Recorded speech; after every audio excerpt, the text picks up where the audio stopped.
Hello and welcome to Building Sustainability. This is a ByteSize episode, so it's just a short 10-minute nugget of building sustainability. Enjoy.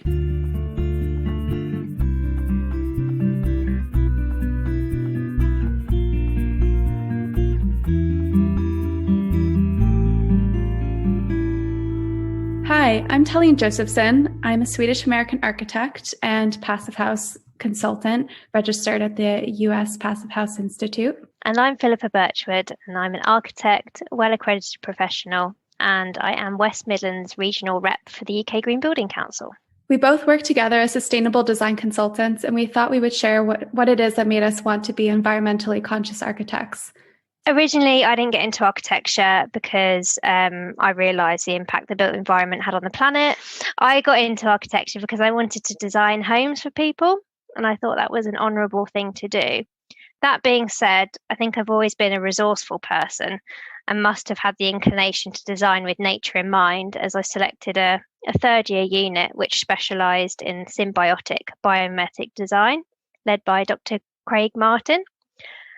We were asked to read a passage of Cradle to Cradle, Remaking the Way We Make Things, and City People Planet.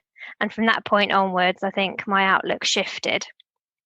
And that was really cemented by a lecture from Greg Keefe, who shared the dreaded statistic on the projector screen that the built environment is responsible for 40% of global carbon emissions. And I think from that point on, I couldn't really look back, and the way that I designed completely shifted. And that was sometimes to my detriment, as other tutors didn't really understand my mindset. But I was able to, in my sixth year, really explore my new means of designing, because I was able to select my own brief and select my own client from the community. And of course, because I had read these books, I wanted to work with a local community group called Action for Sustainable Living, and I designed them a headquarters. And the title of my thesis project was War on Waste, Waste Space, Waste Talent, and Waste Objects. And it demonstrated the parallels between the wartime effort and the sustainable action being made today in the face of the climate emergency. Well, I agree with you. I didn't start my, career in environmentally conscious architecture from the beginning. Initially, I wanted to go into architecture because I was very inspired by my travels as a young person. I spent a lot of time going back and forth between the US and Sweden and visiting other countries in Europe.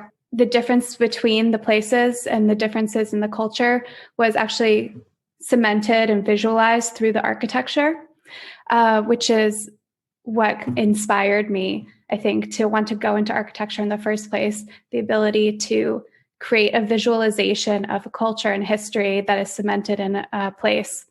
I started transitioning into wanting to be a sustainable architect when I realized that I didn't want to cause harm to the environment nor to the people around, whether it be the direct population, in the area of a particular building, or the people that are somewhere along the value chain, whether upstream or downstream, who feel the effects of a building, whether it be from the materials or otherwise. My initial start in interest in sustainability and the environment actually came from spending that time in Sweden in the summers with my family. We used to spend the summers out on an island of Orust, which is on Sweden's west coast. And I was inspired by my grandma. She was always out in the woods, out in the ocean, loved nature, loved animals, and that carried on to myself. I have this very strong connection, and I feel the most calm and happy in natural settings.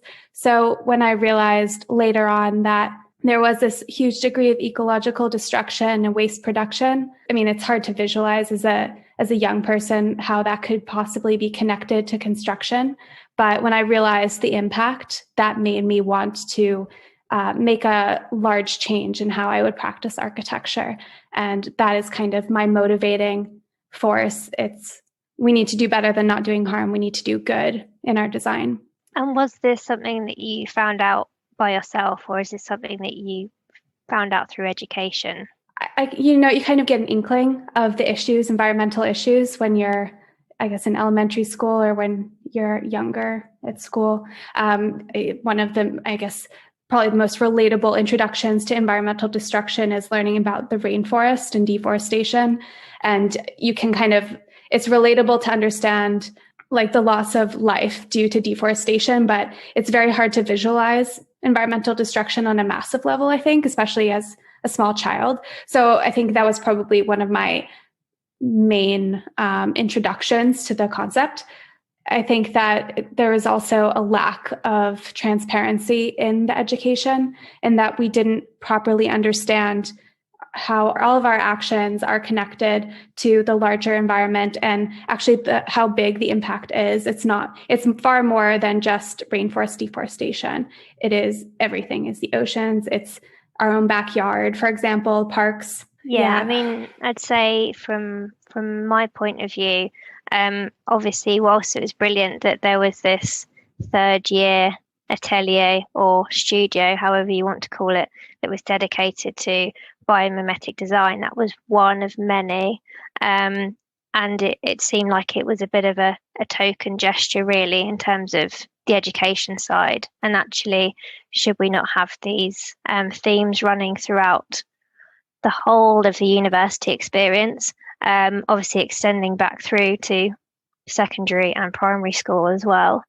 I think you were lucky that you actually had that in your school, in your university courses for architecture, because I felt that was lacking in mine. I think that we only had 3 environmental design courses, and they were kind of specialized. They were contained within themselves and didn't reach outside of those particular courses. So that was an issue, that it wasn't ingrained in the rest of the education. Yeah, I definitely feel the same. And I'd be really interested to know your thoughts on looking back at younger Taleen.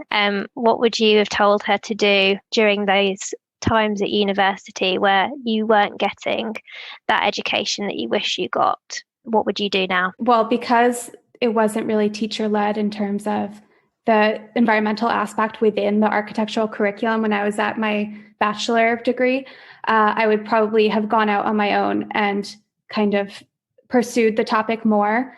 Because you do have a sense of freedom, or you do have a degree of freedom in your studio design, for example, whereas other courses are more strict in terms of how far you can depart from the course curriculum.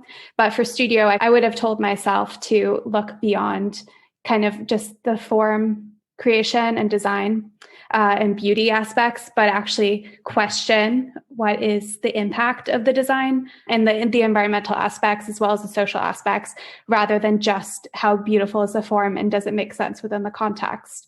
And there's now, a big movement across, universities. Students are forming groups around this area. So there's a new ACAN group being formed, isn't there? And generally, there's a bit more of an activist spirit brewing in architecture. And I think tutors are wanting to be upskilled. Obviously, Scott is doing a lot of good work through the Under Pristine Architecture School. So I suppose if there was a takeaway, what advice would you give to budding architects now to prepare themselves for the future?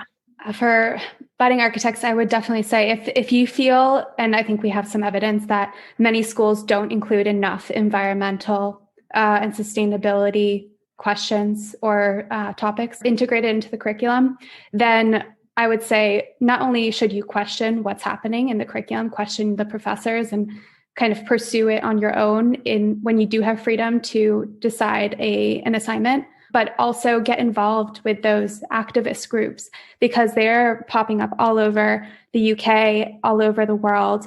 As you mentioned, the Students' Architects Climate Action Network, which was actually grown out of the Architects Declare movement, and that started in 2019. There are so many ways to get involved, but also to make your voice heard and let people know that this is important to you and make it part of your work. Yeah, I would definitely say to look beyond what your course offers you. challenge your tutors and your courses to basically consider these issues more, but also, even myself, I felt that there wasn't enough opportunity to get engaged with one-to-one scale projects and building. So that was one thing that I did once I'd left university. Is the first thing I wanted to do is go and do a hands-on project. So went down to Dartmoor Arts and built a one-to-one scale collapsible pavilion out of sustainable larch. So it's just take those opportunities before you start work to really push yourself, because that is the opportunity to do it. And I would say it's really upsetting to figure out, to understand that there is so little understanding, and if we don't upskill ourselves, then we're not going to be fit for the future at this point. So we really need to take agency and upskill ourselves if there's not the provision for others to help us. For more information on how you can get involved in environmental activism in the building industry and architecture, you can find more info at the Anthropocene Architecture School Instagram account, as well as the architectscan.org website, where you can sign up for listservs and become part of the working groups, as well as attend workshops and learning discussions. It'll be a pleasure to see you there.